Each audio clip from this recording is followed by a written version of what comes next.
সত্যি কথা বলতে রিয়েলি প্রাউড অফ খালেদ, কারণ এমন একটা সিচুয়েশন থেকে যে ও সিলেট থেকে আমাদের কথার সাথে সাথে রাজি হয়ে টিমের স্বার্থে ও চলে এসেছে সিলেট থেকে।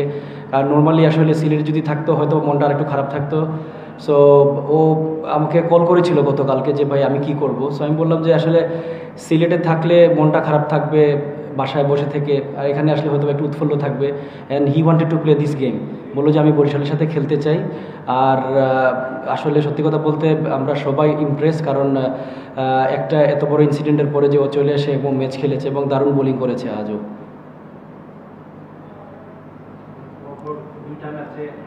জি জি,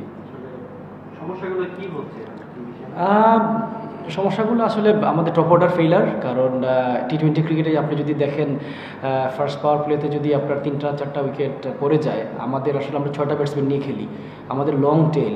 সো ওই জায়গায় আসলে আমাদের যারা রেগুলার রান করছিল ওরা 2-1টা ম্যাচে রান না করে আসলে আমাদের আপাতত ট্যালেন্টটা এক্সপোজড হয়েছে। সো আশা করবো ব্যাটসম্যানটা রেসপন্সিবিলিটি নিয়ে যদি ব্যাটিং করে we can come back again. শুরুতে মনে হচ্ছে খুব অ্যাগ্রেসিভ মোডে ছিল, উইকেটটা কি জাজ করতে পারে না ব্যাটসম্যান? না, আই ডোন্ট থিঙ্ক উইকেটে কোনো ঝামেলা ছিল। আসলে ভালো বোলিং বলতে পারেন। আমি রিয়েলি ফাইম আশরাফের যেগুলো উইকেট পেয়েছে খুব ভালো লেন্থে বলছিল, বাট আমি মনে করবো যে সোফার উইকেটটা খুব ভালো হচ্ছে এই বিপিএলে, এবং চিটাগাংও এর ব্যতিক্রম নয়।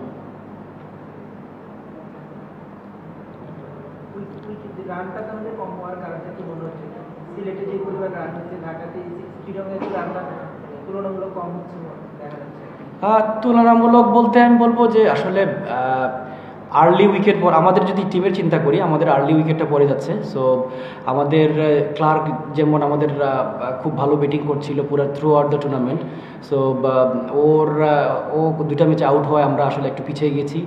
আর বলবো যে উসমানও রান করছিল, দুজন আমাদের খুব মানে ফর্মের প্লেয়ার, আমরা রান করতে পারিনি, এই জন্য আসলে আমরা স্ট্রাগলিং করছি। আর আমি টু বি অনেস্ট এই বছর বিপিএলে কোনো কিছু মানে মানে সাধুবাদ দিতে হয় কিউরেটার বলেন বা বলেন যে উইকেটের। সো বা এখনও চিটাগাংয়ে আরও 3-4 দিন আছে, আমি আশা করবো যে হাই স্কোরিং গেমই হবে। জি জি জি জি,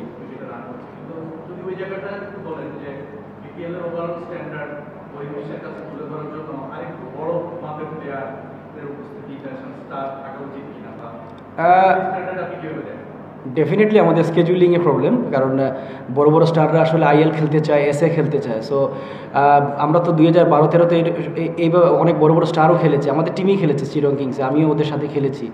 আমি বলবো যে অবশ্যই আমাদের এটা নিয়ে চিন্তা করা উচিত, আমাদের স্কেডিউলটা যে আইএল বা ইয়ের সাথে যদি সাংঘর্ষিক হয় তাহলে অবশ্যই সবাই চাইবে দুবাইতে খেলবে, সবাই চাইবে সাউথ আফ্রিকাতে খেলতে। সো আমি আশা করব যে খুব তাড়াতাড়ি এটার যদি আমরা ডিসেম্বরে যদি শুরু করতে পারি, অ্যাটলিস্ট 1 সপ্তাহ 2 সপ্তাহ এদিক সেদিক হলেও, কারণ এন্ড অফ দ্য ডে প্লেয়ারদের তো টাকা দরকার, এখানে খেলে ওইখানে খেলবে। সো তখন আমার মনে হয় এই সমস্যার সমাধান হবে। জি জি, খেলা হয়নি আসলে, এরকম স্পিনার তো আমাদের খুব বেশি একটা নাই, তার ডেভেলপমেন্ট প্রসেসটা কি হচ্ছে? মোটামুটি ভালো করছে, আবার খুব যে ভালো করছে তাও না, তাকে নিয়ে কি ধরনের কাজ করা হচ্ছে? মোটামুটি না, খুব ভালো, কারণ খুব ভালো বোলিংই করছে, কারণ পাওয়ার প্লেতে বোলিং করা চ্যালেঞ্জিং। ও কিন্তু পাওয়ার প্লেতে বোলিং করে এবং 16-17 নম্বর ওভারের মধ্যে প্রায় গেমেই করেছে। আমি বলবো যে অনেক বড় ব্রেভ হার্ট বোলারও, আর সত্যি কথা বলতে ওর পেস নিয়ে কাজ করছে। সো আমি বলবো যে বাংলাদেশকে ছোটো ফরম্যাটে অনেক দিন ও সার্ভিস দিতে পারবে, আর এরকম বোলার আসলে খুব কমই আসে। আমি আশাবাদী আলিসুল ইসলাম বাংলাদেশে আবার কামব্যাক করবে এবং স্ট্রংলি কামব্যাক করবে বাংলাদেশের পরে। Thank you very much, thank you.